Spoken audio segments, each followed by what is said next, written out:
Genesis chapter 37.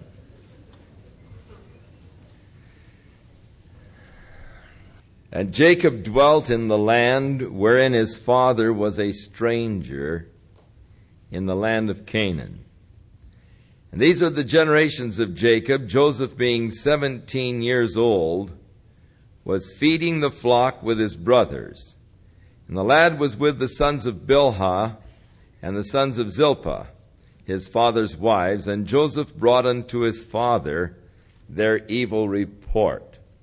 So there is now developing a strained relationship between Joseph and his brothers, because of Jacob and his love for Rachel. When Joseph was born, he almost became immediately a favored son kind of a status. And no doubt Jacob indicated his favoritism towards Joseph all the way along. And now Joseph is 17 years old.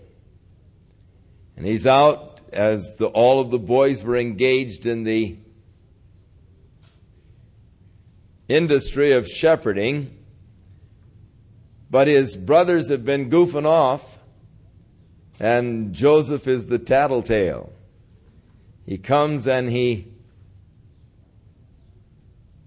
tells his dad what his brothers are doing, which, of course, never endears you with your brothers. It's always hard to have a brother who is a narc. And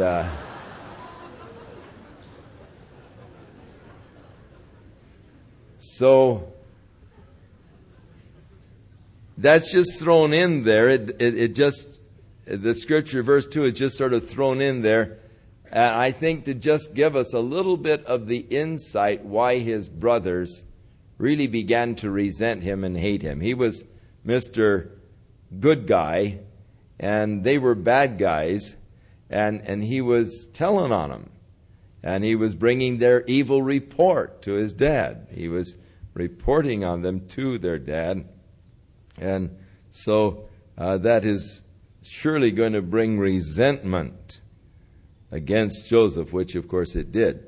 Now Israel loved Joseph more than all of his children, because he was the son of his old age, and he made him a coat of many colors. Now, in the Hebrew, this particular phrase, they didn't know quite how to translate it, and this idea of coat of many colors pretty much came from Martin Luther and his endeavor to translate the Hebrew phrase. But since that time of the King James translation and the discovery of more ancient records, it is now believed that this should have been translated, made him a sleeveless coat. And that would seem to be a more accurate translation of this particular difficult Hebrew phrase. Now, the connotation of a sleeveless coat was that of rulership. The rulers wore sleeveless kind of, or rather, a coat with sleeves is what it should be, and I'll get there in a minute. The sleeveless coats were worn by the laborers, and the rulers wore the coats with sleeves, because the coat with sleeves, you really couldn't do much work in those. And so it indicated more of an aristocracy, a rulership class, not a working class, to have a coat with sleeves. The sleeveless coat was the worker's coat, and so when his dad made him a coat with sleeves, it was giving a definite message to his brothers of Jacob's intention of making Joseph the ruler. And that was the intention of Jacob. It really did not come about by Jacob's devices, but later did come about by God's devices. But Jacob, in the 49th chapter, which is a classic chapter, gives the reasons why the other brothers of Joseph really did not inherit the place of blessing as did Joseph. When his brothers saw that their father loved him more than all of his other brothers, they hated him, and they could not speak peaceably unto him. Real problems arose there in the family of sibling rivalry, of hatred, and their inability now to even say a kind word to him. So Joseph, no doubt, was suffering much from the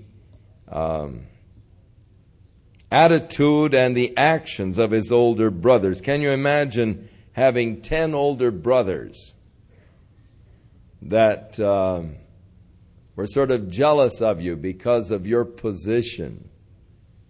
Our daughter Cheryl had 2 older brothers and barely survived because they thought that she had a favored position, which she probably has had. I wouldn't doubt or deny that totally.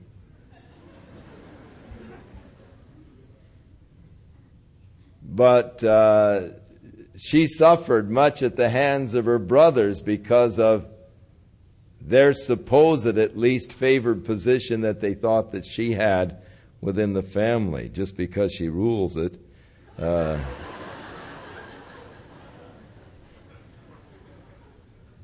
But at any rate, Joseph had to go through with 10 older brothers, all of them feeling resentment towards him, none of them able to really speak a kind word to him. And you can imagine all of the things that they did to antagonize him and to torment him. You know, tripping him and giving him an elbow now and then, and all of those things that just really made life quite miserable for Joseph. But even to compound the problems, Joseph dreamed a dream, and he told his brothers, and they hated him even more. For he said unto them, Hear, I pray you, this dream that I have dreamed. For behold, we were binding sheaves in a field, and lo, my sheaf arose and stood up straight, and behold, all of your sheaves stood round about and did obeisance. They bowed down to my sheaf. And his brothers said unto him, Shalt thou indeed reign over us? Or shalt thou indeed have dominion over us? And they hated him yet more for his dreams and for his words. Very sharp contention there. He dreamed yet another dream. And he told his brothers and said, Behold, I've dreamed another dream, and behold, the sun and the moon and the 11 stars bowed down to me. And he told it to his father and to his brothers. And his father rebuked him and said unto him, What is this dream that you have dreamed? Shall I and thy mother and thy brothers indeed come to bow down ourselves to thee to the earth? And his brothers envied him, but his father observed the saying. Jacob tucked it away in the back of his mind, probably wondering just what is going to happen. What significance is there to this? This particular dream of Joseph helps us in the understanding of the book of Revelation. For in the book of Revelation, it goes into an allegorical type of references in the 12th chapter of the book of Revelation, where John saw a woman clothed with the sun and the moon and the 12 stars, who was about ready to bring forth a child. The woman of the 12th chapter of the book of Revelation is identified by this dream to be the nation Israel. To try to give to the woman any other identity is to speculate only, and it's unscriptural speculation. There are many today who, in order to try to prove that the church is going to go through the Great Tribulation, identify the woman as the church. But there is no scriptural kind of foundation to try to make the woman the church, because nowhere is the church described as having the sun and the moon and the 12 stars surrounding it. And they make the man-child that comes forth from the woman sort of a super saints who are caught up during the midst of the Great Tribulation period. But that is surely a straining of the text, and not a natural scriptural flowing. The woman of chapter 12, because of the identification, must be the nation Israel. And as I have pointed out in the book of Revelation, if the woman is the church, she's in serious trouble, because she's pregnant and just about ready to have a child. And Paul speaks of the church as a chaste virgin, and he wanted to present the church as a chaste virgin unto Christ, certainly not as a pregnant mother. So it strains the interpretation of the church that much, of trying to make the woman in Revelation the church. It strains it that much more. But here gives cause to identify, and surely the Bible is the best commentary on the Bible. And the Bible is an amazing commentary on the Bible. It's amazing how many of the things in Genesis are explained further in the Scriptures, or how even amplified further in the Scriptures. So the best commentary you can ever buy on the Bible is just the Bible itself. Comparing Scripture with Scripture. So his brothers went to feed their father's flock in Shechem. They probably figured, we're getting out of here. This nut with his dreams and all, and can't stand him. And we'll head for Shechem, which was about 67 miles away from where they were staying there in the area of Hebron. And Israel said to Joseph, do not your brethren feed the flock in Shechem? Come, and I will send thee unto them. And he said unto him, here am I. And he said to him, go, I pray thee, and see whether it is well with your brothers, and well with their flocks, and bring me word again. So he sent him out of the valley of Hebron, and he came to Shechem. And a certain man found him, and behold, he was wandering in the field. And the man asked him, saying, who are you looking for? And he said, I'm looking for my brothers. Tell me, I pray thee, where are they feeding their flocks? And the man said, they are departed from here, for I heard them say, let us go to Dothan. And Joseph went after his brothers and found them in Dothan. And when they saw him afar off, even before he came near unto them, they conspired against him to slay him. And they said one to another, hey, here comes the dreamer. So, surely Joseph nor his father had any idea that the brothers' hatred had grown to this extent. Else his father would have never sent him. And Joseph probably would have been reluctant in going. But coming to Dothan, or coming to Shechem and not finding them, he was just sort of roaming in the field. I would imagine that he was looking for evidences, probably trying to find a trail, looking for the footprints of the flocks and so forth, and just going back and forth through the field, trying to find the trail, trying to find out which direction they may have gone. And as he was just sort of wandering in the field, looking for evidences of where they might be, this man said, who are you looking for? And he said, do you happen to know where my brothers have gone with their flocks? And he said, yeah, I heard one of them say they're going to Dothan. So he headed out 20 miles further north to Dothan. And so he's now almost 90 miles away from home. And his brothers, seeing him come, conspired together to kill him. They said, "Come now, therefore, let us kill him. We'll cast him into a pit, and we'll say some evil beast must have devoured him.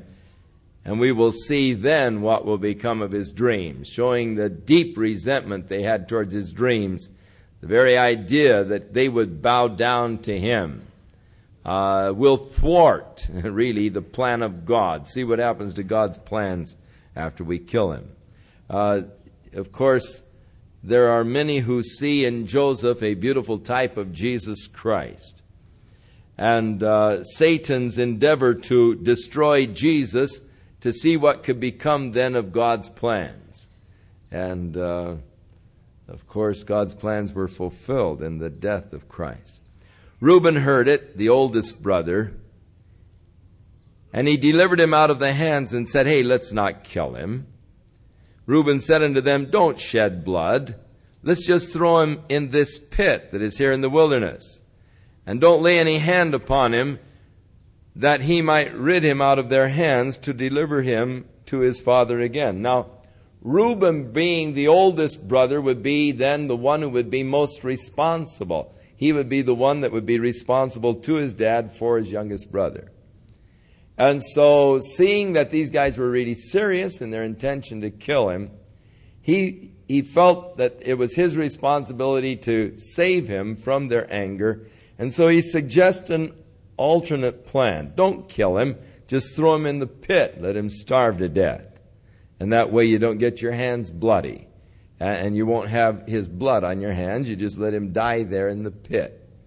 And he was intending to come back around later and to let Joseph out of the pit and deliver him back safe to his father. Joseph would have been safe around his father. And it came to pass when Joseph was come to his brothers that they stripped Joseph out of his coat of many colors that was on him,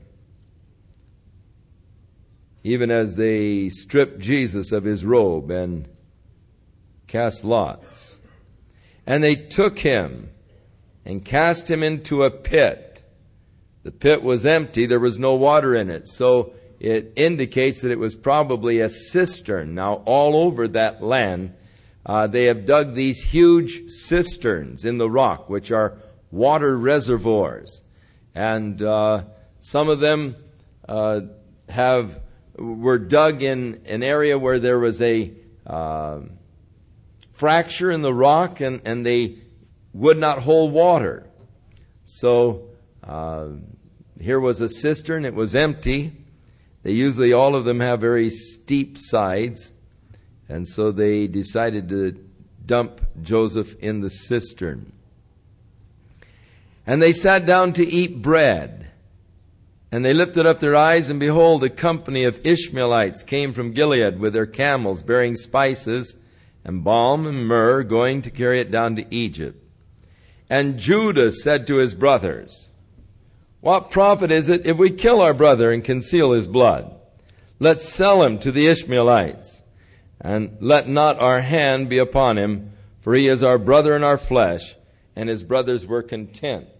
Now, whether or not it was Judah's desire to save his life or to make money is only a matter of speculation. But he is suggesting that they, again, not actually kill him. They can actually make some money off of him. What profit is it to kill him? Let's just sell him and we'll make money off of him. And how pure were Judah's motives or well-intentioned as far as Joseph is concerned is only speculation. We really don't know for sure. Then there passed by the Midianite merchantmen, and they drew and lifted up Joseph out of the pit, and sold Joseph to the Ishmaelites for 20 pieces of silver, and they brought Joseph into Egypt. And so he is rejected by his brethren and sold. Even again in the typology, as Christ was rejected by his brethren and was sold for 30 pieces of silver by Judas Iscariot. Now at this point, Joseph was really crying and pleading with his brothers that they would have mercy on him and all. And his brothers just really turned a deaf ear unto his pleas. And later on, in the book of Genesis, it tells how that his brothers, when he was playing games with them in Egypt and putting pressure on them, said, this is really our fault. We didn't have mercy on our brother. In the 42nd chapter, verse 21.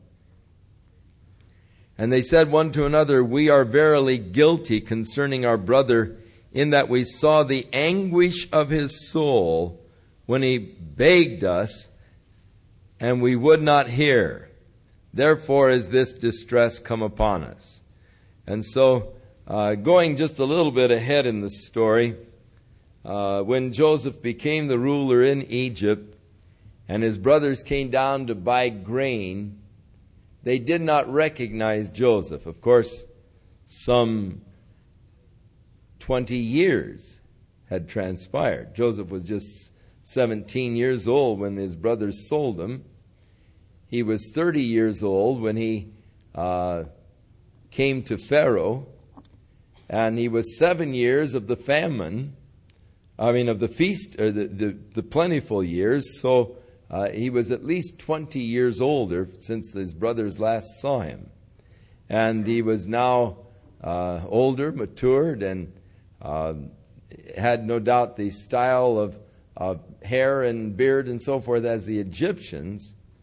And they didn't recognize that this was their brother, but he recognized them, but didn't let them know who he was. Spoke to them through an interpreter. But he started giving them a bad time. He said, you guys are spies. You're not brothers. You come down here to spy out Egypt. I had to put you all to death, and just was giving them a bad time.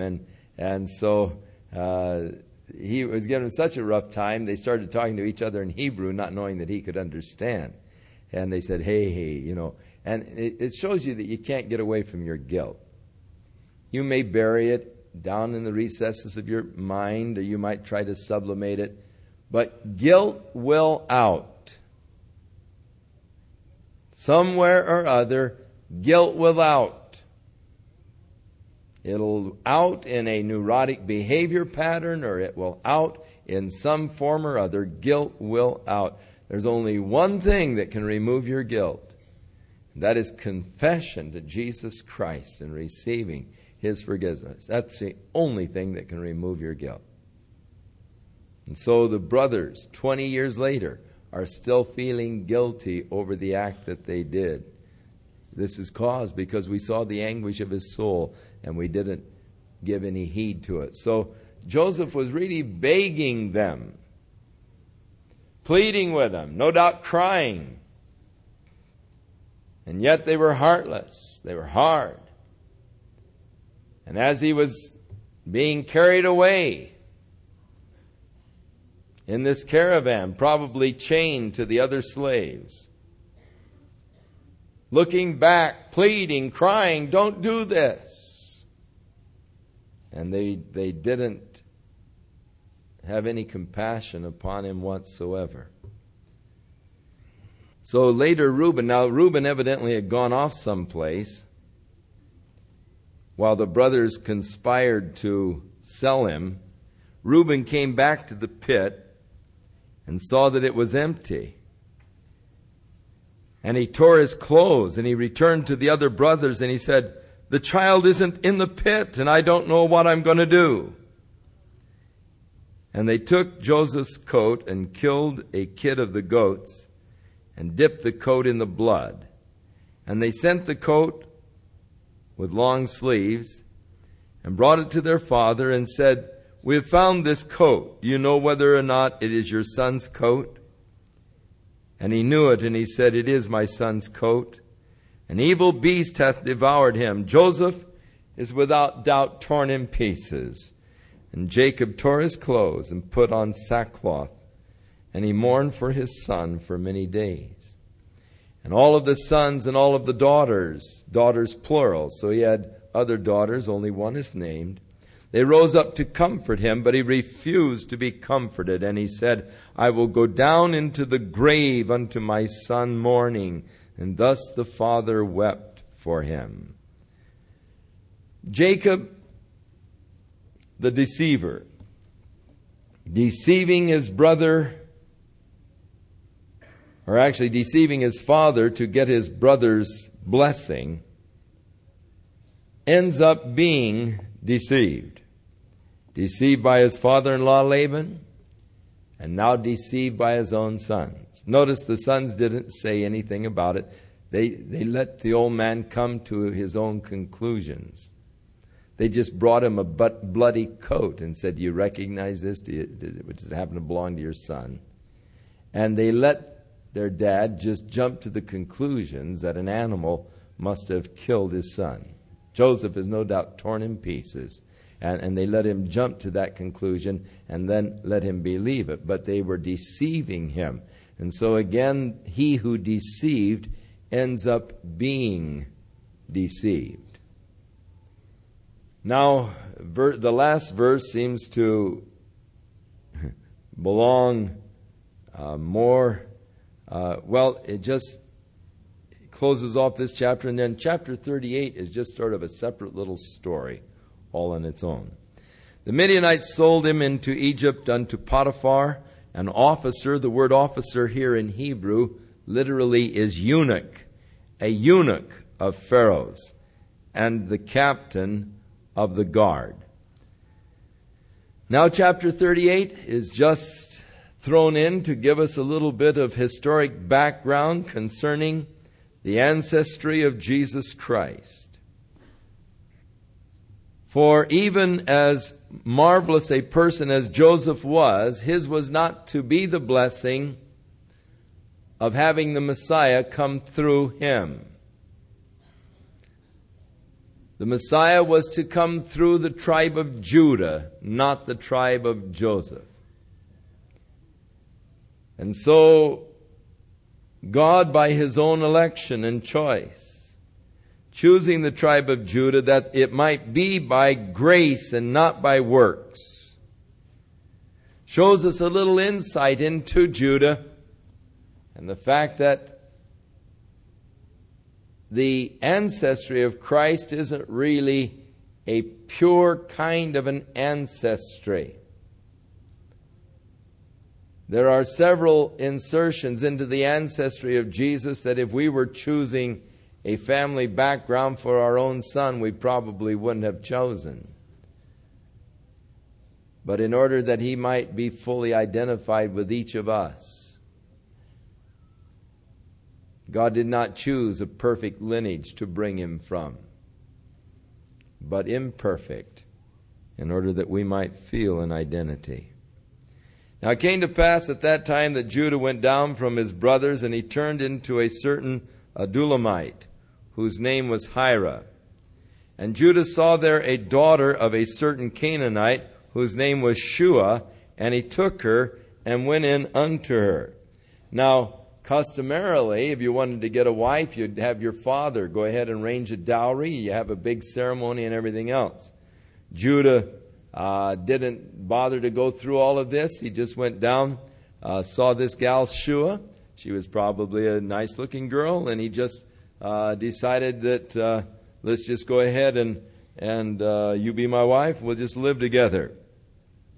And so he took her and went in unto her.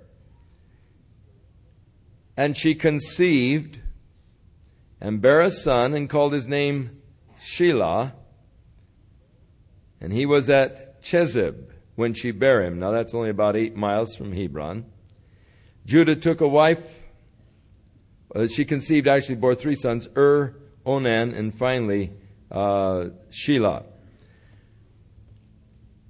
Now, the interesting thing is that Judah was to be the father or in the ancestry of Jesus Christ.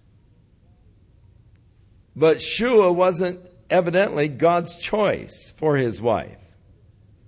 It was Judah's own willful choice. He just saw the gal, was attracted to her. They started living together and they had 3 sons. But it wasn't in the plan of God that Shua should be the mother of those descendants that would bring forth the Christ child. And thus Judah's action was no doubt out of the plan and will of God. I would imagine that she was a Canaanite. She was attached to her Canaanite gods. Judah maybe thought that he could convert her to Jehovah. She evidently wasn't converted because the last 2 sons are named with Canaanite names. Judah no doubt named the first son Hebrew name, but the last 2 are Canaanite names, which means that she began to have a stronger and stronger influence. Now, Judah knew that from his seed there was to come one day the Messiah, and thus he went out and he made arrangements for his son to marry this girl whose name was Tamar. So he took a wife for his firstborn, whose name was Tamar. And verse 7, Judah's firstborn, was wicked in the sight of the Lord, and the Lord slew him. Now, it is interesting, it doesn't tell us what his wickedness is, nor does it tell us how God killed him. But God did not want this son, born of Shua, to be in the line of the Messiah. So before this son of Shua could have a child, because of his own wickedness, God killed him. Now, a part of the code in those days was that if your brother died before he had a son, then it was the obligation of the next oldest son to take that same woman as a wife, and the first son would be named after the dead brother. And this later became incorporated as a part of the Jewish law, but it was already the code in the earlier laws of Hammurabi and others. It is there as a part of the codes of the earlier laws. It was already an accepted practice and was later incorporated into the Mosaic law. And so Onan, the next brother in line, was to take Tamar as a wife and bear a son. And he went in unto Tamar. But it said he spilled his seed on the ground, and so God killed him. Now, there are those that would seek to use this particular text as a text against masturbation, but it is not at all for that reason that God slew Onan. It is interesting that the Bible really says nothing about that particular practice. Some use this for an argument against coitus interruptus, but again, it isn't that at all for which God slew him. The reason that God slew him was his failure to be obedient to the law that God established of raising up a seed for the dead brother. It was a rebellion against that established law of God for which God slew him. Now, as far as these other 2 things, the Bible is completely silent. And where the Bible is silent on a subject, we must remain silent. And just take certain scriptures, such as Romans the 14th chapter, and let that be the criteria of judgment. Let every man be fully persuaded in his own mind. As far as birth control in the family's exercise of birth control, methods of birth control or something, that is something that each family must work out. The Bible doesn't actually cover or deal with these issues. Where the Bible doesn't deal specifically with the issues, then we just have to take where the Bible deals with the non-specified issues. And that is that each person has to be convinced in their own mind of what is right and what is wrong. And thus each couple must determine within themselves the method of birth control practices that they want to follow. I do think that God expects us to use wisdom as far as the size of our families. And I do not believe that God has intended that intercourse be strictly for the perpetuation of the human race between husband and wife, but to be a very pleasurable experience between husband and wife, an experience that draws them together. And in Hebrews we read that marriage is honorable among all men and the bed undefiled. And so Paul teaches in Corinthians that there should be a mutual understanding and arrangement between husband and wife as far as the frequency of their intimate relationships. But yet there should not be a prolonged withholding of one from the other, lest Satan would move in and use that prolonged time as an opportunity to tempt. And so this scripture here, where Onan spilled his seed upon the ground and God slew him, must be taken in its context.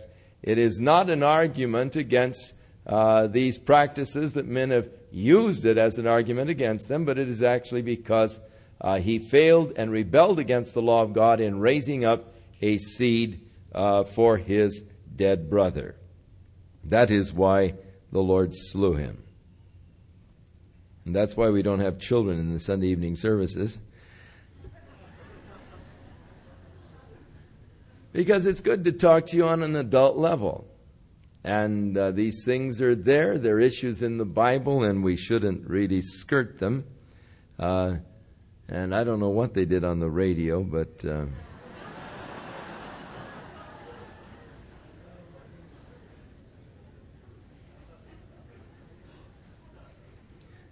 And the thing which he did, verse 10, displeased the Lord, wherefore the Lord slew him also. Then said Judah to Tamar, his daughter-in-law, remain a widow at your father's house till Shelah my son be grown.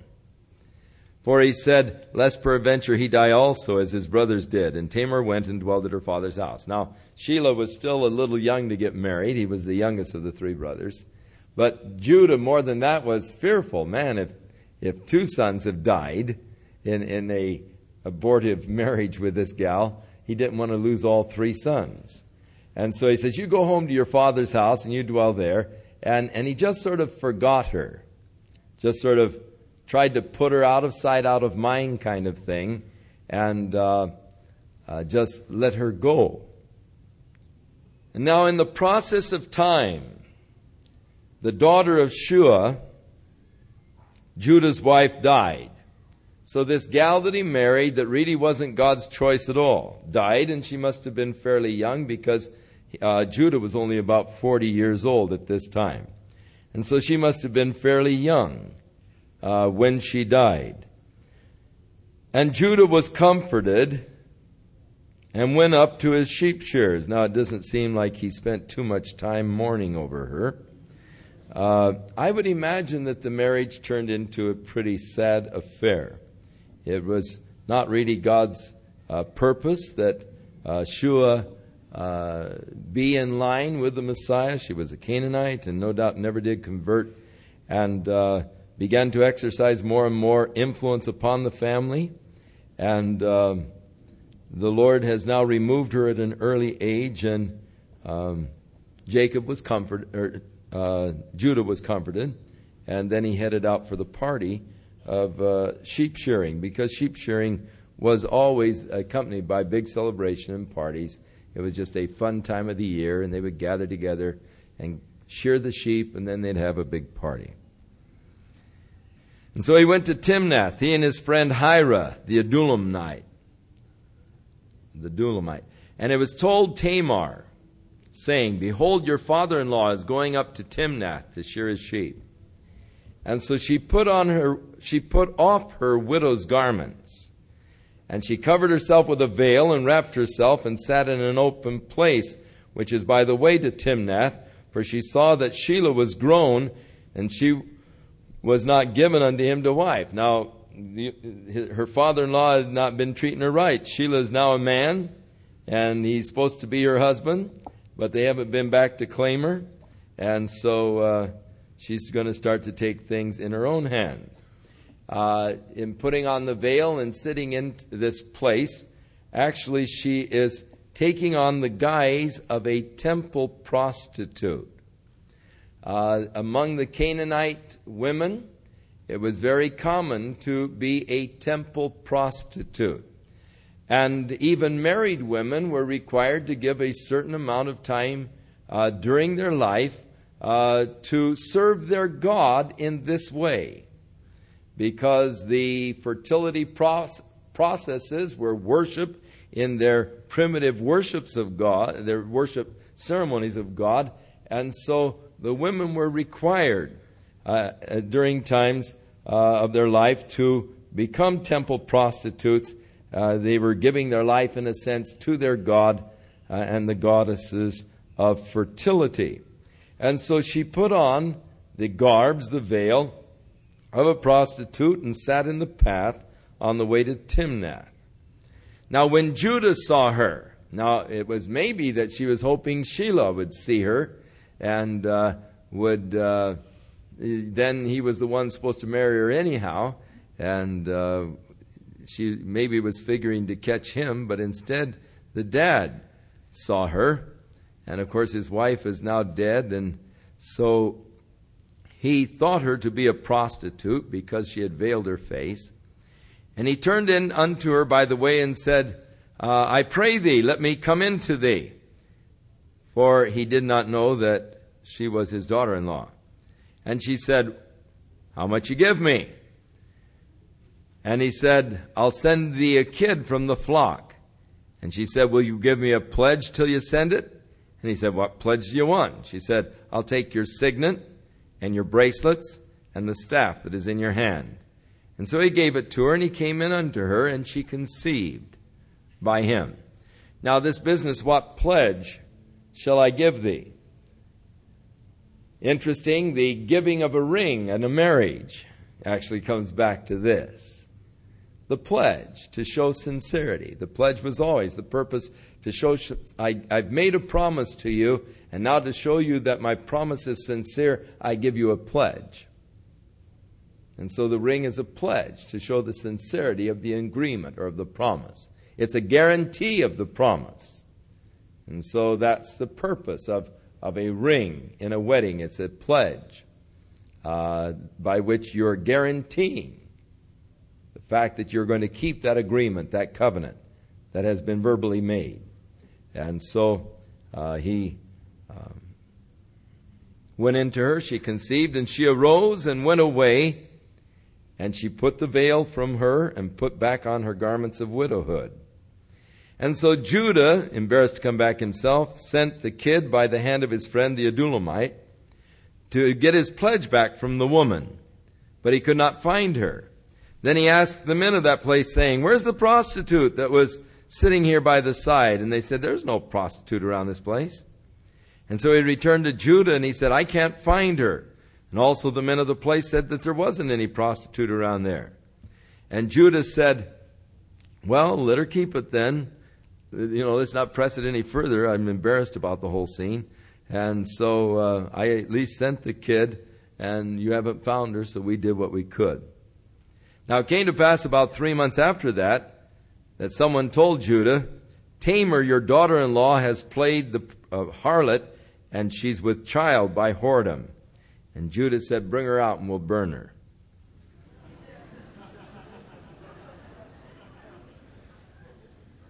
The whole thing with Tamar had been a sort of an uncomfortable thing, and he probably thought, oh, I'll finally get rid of her, and that's it now. But he had a surprise coming. When she was brought forth, she sent to her father-in-law, saying, by the man who owns these, I am with child. And she said, take a careful look, I pray thee, Do you recognize this signet and these bracelets and this staff? And Judah acknowledged them and said, She has been more righteous than I, because that I gave her not to Shelah my son. But he knew her not again.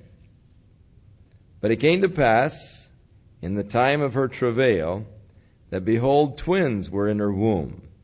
And it came to pass, when she travailed, that one of them put his hand out, and the midwife took and bound upon his hand a scarlet thread, saying, This came out first. And it came to pass, as he drew his hand back in, that behold, his brother came out. And she said, How hast thou broken forth? This breach be upon thee. Therefore his name was called the breach, or breaking forth. And afterward came out his brother that had the scarlet thread upon his hand, and they called his name Zara. So twins were born. And again, it's interesting, the one seemed to be coming out of the womb, and suddenly retracted his hand, and the other was born first, because the other was to be the one through which the line of Christ was to come. So Shua and her sons are out of the way as far as the line and genealogy to lead to Jesus Christ. And now the genealogy of Christ is going to come through Pharez, the son of Tamar. So God finally has things worked around now. The way he had wanted them, it was a long roundabout process, and yet God has very interesting ways of working out his plans and his purposes in our lives. So, chapter 38 of Genesis, why was it put in the record? I don't know. But I'm sure that God had a purpose for putting it in the record. And perhaps one of the purposes is to show that Christ came from just common, ordinary, human, passionate people who are not at all perfect, in order that we might be able to better identify with Jesus Christ ourselves, because we are plain, ordinary, passionate people far from perfect. And perhaps God is wanting to show how that his purposes can overrule man's mistakes. Judah in his own flesh, going out and choosing Shua as a wife, but God not wanting Shua to have anything to do with the genealogy that will lead to his son. Tamar being God's choice. And so by this roundabout process, brings Tamar into the picture so that her son will be the one that will come in the lineage of Christ. Now it is interesting, in Matthew's gospel, when Matthew traces the genealogy of Christ, there are 4 women that are mentioned. One of them being Tamar. Of all of the women that were in the ancestry, because there was a woman for every man naturally in the genealogy of Christ, 4 women were named. Tamar, Rahab. Now Tamar was there, she played the prostitute. Rahab was there, she was a professional prostitute. Ruth, who was a Moabitess. And Bathsheba, who became David's wife through very seamy circumstances. And so the 4 women that are named by Matthew in the genealogy of Christ are 4 of what we would choose to be most unlikely candidates to be in that line that would bring forth the Savior to the world. And they are the 4 that are mentioned by Matthew.